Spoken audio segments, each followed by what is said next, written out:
എന്താണ് വലിയൊരു അസത്യം പ്രചരിപ്പിക്കപ്പെടുകയാണ്. അതായത് മുസ്ലിംസ് ഇവിടെ ഭരണവർഗമാകാൻ പോവുകയാണ്, ഭരിക്കാൻ പോവുകയാണ്, ഭരിച്ച് അധികാരമെടുത്ത് ഇവിടെ ഈ ഇന്ത്യയെ മാറ്റാൻ പോവുകയാണ്. ഇന്ത്യയിൽ ഇന്ത്യയെ ഒരു ഇസ്ലാമിക് സ്റ്റേറ്റ് ആക്കാൻ പോവുകയാണ്. ഇന്ത്യയിൽ ഷറിയ ലോ ഇമ്പോസ് ചെയ്യാൻ പോവുകയാണ്. ഇങ്ങനത്തെ ഒരു പ്രചരണം ലോകത്ത് എവിടെയില്ല, വേറെ എവിടെയില്ല.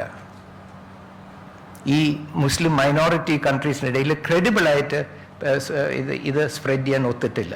അപ്പോൾ എല്ലായിടത്തും ഇപ്പോൾ വളരെ വളരെ ഡീപ്പ് ആൻഡ് വൈഡായിട്ട് സ്പ്രെഡ് ചെയ്തിട്ടുള്ള ഒരു പെർസെപ്ഷനാണ് ഇവിടെ മുസ്ലിം പോപ്പുലേഷൻ വളരെ വളരെ കൂടുന്നു, അവർ മെജോറിറ്റി ആകും.